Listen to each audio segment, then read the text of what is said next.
Your imagination takes over. Imagination and intrigue. As we step down into the basement of the Old Wheeler Hotel, layers of time are uncovered in the light. But this is one of the last spots remaining that actually shows what was going on back here with the lab. And these paranormal researchers are trying to understand what could be hiding in the dark.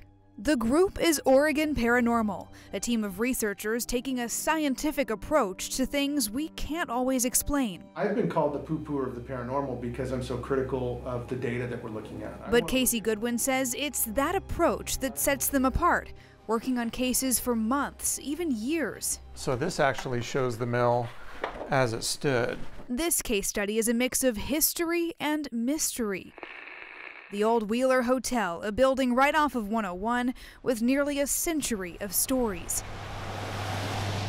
Built in 1924, the hotel's business grew with the lumber trade. After just a few years, it shut down when the markets crashed. It was turned into a hospital, the first one in town. Then a pain clinic, earning a national reputation for experimental techniques. People came a long ways just to get their treatments. Eventually, it became a hotel again, but many in town, including historian Jay Verburg, still remember its past. These are the death certificates that he signed off on. You did have a hospital, you did have a hotel, you did have a place of leisure, you had a place of pain, all rolled up into one location. It's now the focus of a new documentary, The Permanence, a paranormal case study, digging deep inside a familiar haunt for many on the northern coast. And perhaps a different haunt for those who never left. Is there some activity that seems to kind of be associated with particular rooms? People kind of say that. We do have a couple rooms that have repeated claims in them. Actually, room 5, right in front of us here, that's the room that I had my first experience in. I heard the door handle jiggle. And I kind of looked across, and I thought someone was playing a prank on me. They were going to scare me. And I just kind of watched the door handle for a moment, and I could see it move again. And then all of a sudden, the door completely swung wide open.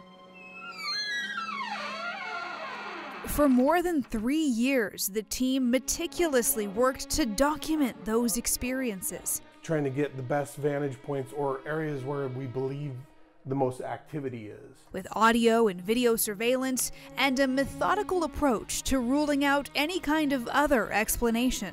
We go through and we do baseline readings. So what they're doing is they're listening for those anomalies. Evidence gathering isn't easy. We don't know what ghosts are made of. We don't know how to detect them, essentially. A range of gear that reads all different kinds of electromagnetic frequencies, or EMF, can help catch a spirit. The geophone will help you detect that kind of activity. Or explain why you think you see one. And when they're constantly being bombarded by that, they can start hallucinating and seeing things. Sometimes they don't hear everything until after they play it back.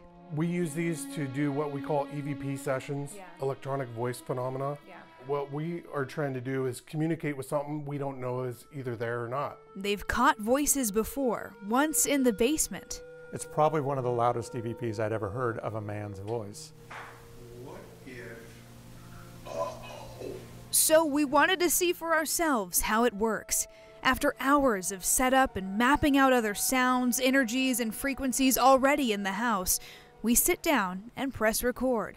Can you knock on any wall in this room right now for us to let us know you're here? A few well-timed spikes on an EMF meter got our attention. I heard that too. But the spirits stay silent. The team hopes their continued work and the release of their film will help to change the narrative on haunted horrors regularly portrayed in movies and on TV. I don't believe hauntings to be a bad thing. It's not something you need to fear. It's not something you should run from. They say the hotel and its guests have always been friendly, welcoming, even if they can't greet you in person. People are drawn to the mysterious, and what's more mysterious than somebody coming back or never leaving? Emily Burris, KOIN 6 News.